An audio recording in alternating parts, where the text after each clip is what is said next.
JB here. Hope everybody's doing outstanding. December 11th, 2024, 8:38 on this fine morning. Just talk really quick. It's gonna be a quick rant. I apologize. Well, gonna talk really fast, so I apologize for that. Talk about the markets, names I'm looking at, go from there. Take a look. CPI data came out just about 9 minutes ago, came in line as expected. It seemed as the markets had two back-to-back red sessions, FinTwit and the whole financial media were just hyping the CPI data like it was the biggest CPI read that we're going to see in in the past year. Meanwhile, it almost seems like the inflation story, which used to be this huge event, PCE data, CPI, it's almost like that's waning, and now there's going to be some other data point or catalyst, or maybe it's the tariffs or whatever that they're going to focus on, right? And this will probably go to the back burner, but just interesting. So futures are higher here. Hopefully it holds. SPY's here at 605.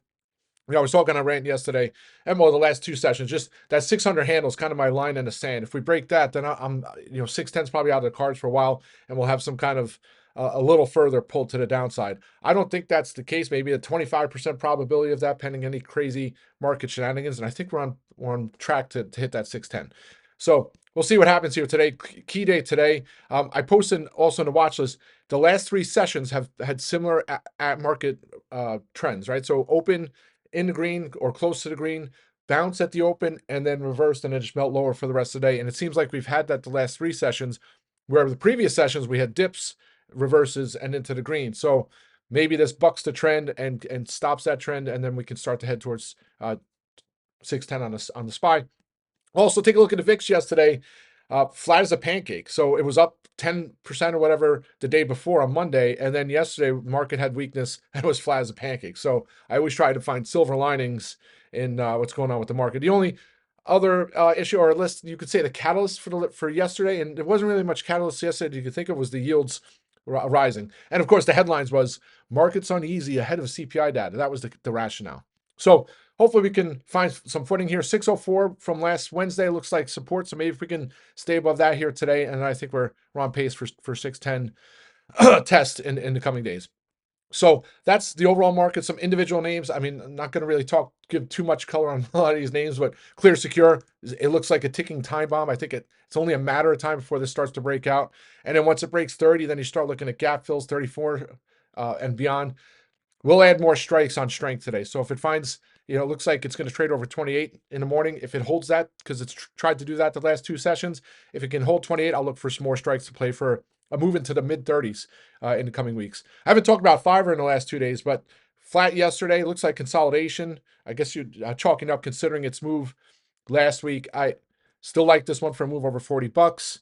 Not going to add anything just yet on Fiverr. I just want to see some strength. Solar Edge. So there was solar news. I mean, the big story, and that's why everybody talks about tariffs, but there's always tariff issues with China. It's just like it seems it gets magnified, right, during certain administrations. It's just how it is, right? So there's been issues with tariffs in China, or at least solar wafers, for a long time.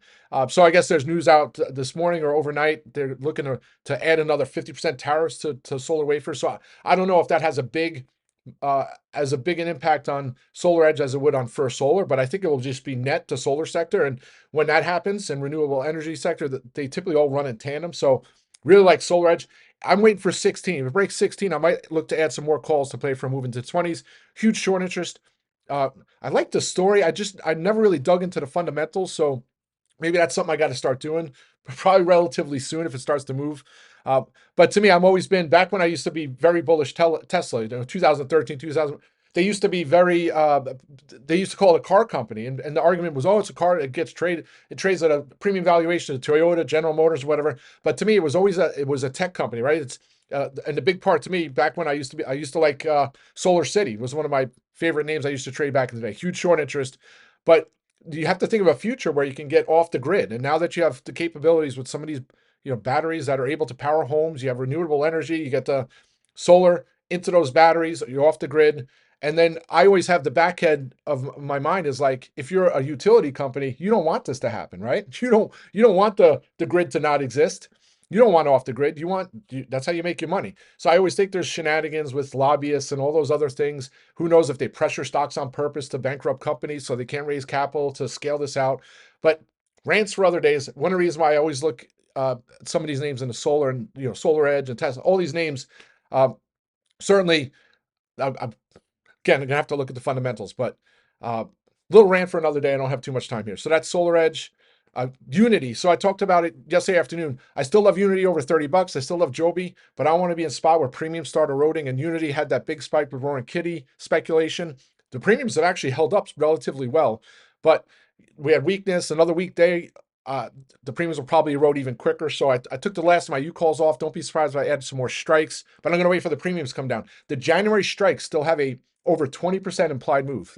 That's crazy. That's like pricing in more than earnings. So maybe there's going to be some kind of event, which would be a stake by Roaring Kitty. I don't think so, but I think regardless of that, it's going to head over 30 bucks.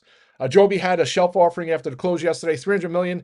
It's a speculative name, and it's also a cash burn name, right? So it's in a cash capital intensive model that it's in right now just to get off the ground. So they're going to be raising cash. They're going to have cash infusions from Toyota and what have you. So it's not a surprise there, but now that just opens it up. There's going to be a 300 million offering or $150 million offering at some point, but they put it out there, at least got the, pulled the Band-Aid off. And if the market reacts well, I'll finally look to get some more, to get the April strikes. But I locked the last of the 750s in just because I didn't want to be in a spot similar to you where the profits erode, and I'm kicking myself for not locking them in. And you never know what the market. We could have had some crazy CPI data. I don't know what it was going to be 100%. So just made sense to lock some in. Still have the January 10s, and I'll continue to hold those. Roku disappointing, all the way up past 85 again, then all the way down to 80, right? And here it is in the pre-market. That's about 83 bucks. Still like this one, needs a little kick. Maybe today's the day it gets over 87 bucks. I think it heads to 90. Square also, I mean, it's been churning around relative to the other names. It was only down 1% yesterday. I moved my entry from 100 bucks. So if it breaks over 98 and holds that today or tomorrow, I'll finally add some more strikes.